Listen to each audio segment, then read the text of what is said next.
So, was that easy to do? Yes? Do you guys spot the person when they're being a little bit skeptical, or a little bit cautious, a little bit hesitant, and all that sort of stuff? Can you see these things happening? Right? So it's not rocket science.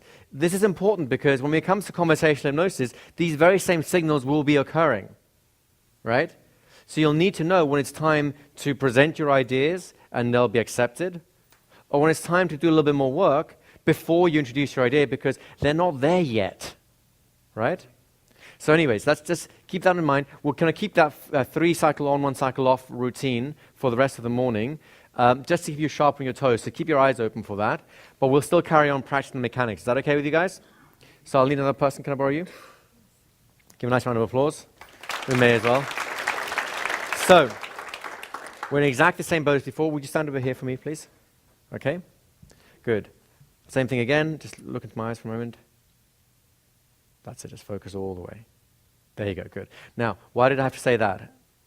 Those in the front row are most likely to be able to tell. Because I'm getting a lot of shifting going on, and it's not naturally settling down. So I need her mind to settle down more. So I'm saying, that's right. Just focus on me fully. Or something on those lines, right? So you see how you're already beginning to read the person's signals very clearly, although once it's pointed out to you, it seems like a no-brainer, but a lot of people miss this stuff because they're so in a rush to do the induction, the hypnosis, they miss the very things that tell them whether the person's ready for it or not. Make sense? So you make sure you have it, and then very gently, this is just mechanics for now, all I want you to do is take the back of your hand, cup it, the back of her head, and then just bring it into your shoulder. Now, I want you to just test for balance when it's here, right? Do they give you the balance? So if I'm going back here, I have the balance, right? Or if you just give your own balance for a second, if I step back, I don't have the balance. Do it very gently. You don't want to have too much disorientation going on. If you suddenly whip back and they're on your balance and go, oh my God, what's going on here? Great induction, not so good for the insurance people, right? Quick question in the back. What if you're extremely short and they're extremely Okay, so the question is, what if you're extremely short and they're extremely tall? For the moment, then just find people who you can work with in terms of the size in the room. There are solutions in terms of doing instant inductions. Personally, just so you know, I'm not teaching instant induction to do instant inductions. I'm using this as a vehicle to teach you hypnosis, right? So if you want to have a solution to that, I'll happily add one on if we have time at the end. It's very easy. But the primary reason for doing this is for you to become a better hypnotist, not to go out on the streets and do this stuff. Though, you could very well do this at lunchtime if you wanted to, right? Just maybe get a little reduction on your bill. I don't know. You have a follow-up? Say again? Oh, that's fine. Go. just give a warning for the glasses. Oh, yes. Those of you who have glasses on, or for this way, when you work with someone who's wearing glasses, like I am right here, the glasses have a tendency to be crushed against their shoulder or chest or something like that.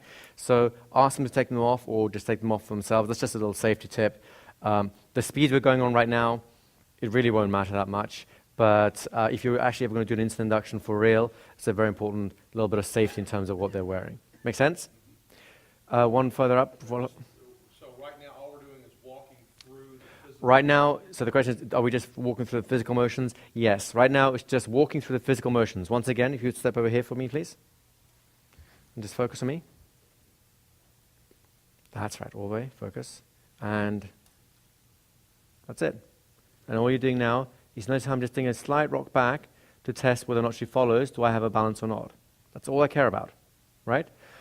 Why, incidentally, do I care about the balance? Any ideas? Anyone? Trust, right? It's trust and compliance again. It's a second test. Do you trust your balance on someone that you don't trust? Would you give your balance on someone if you didn't like them or you felt that they would be abusive in some way? No, right? That's why all these little corporate trust exercises are people like falling backwards and so on and all the rest of it.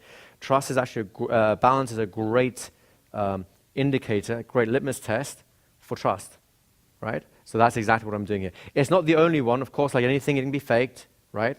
But it's a very good one, especially in a more impromptu situation where people haven't prepared something.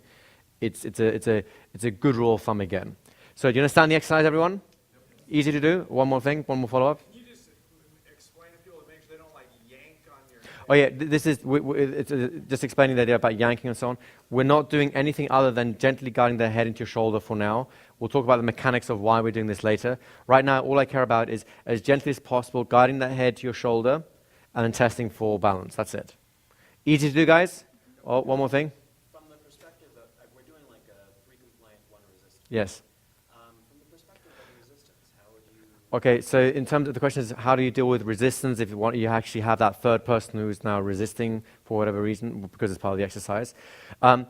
This is just an exercise right now, so ignore it. Just carry on through to the shoulder, and if the resistance is still on the balance, you'll notice that too, right? So you'll carry on exactly the same way, whether or not you have full compliance. All I want you to do is observe that you don't have it, and that it feels different, and different things are occurring as a result. Does that make sense to you guys? All right, let's go and do that now. Let's spend a few minutes. Off you go. Thank you so much.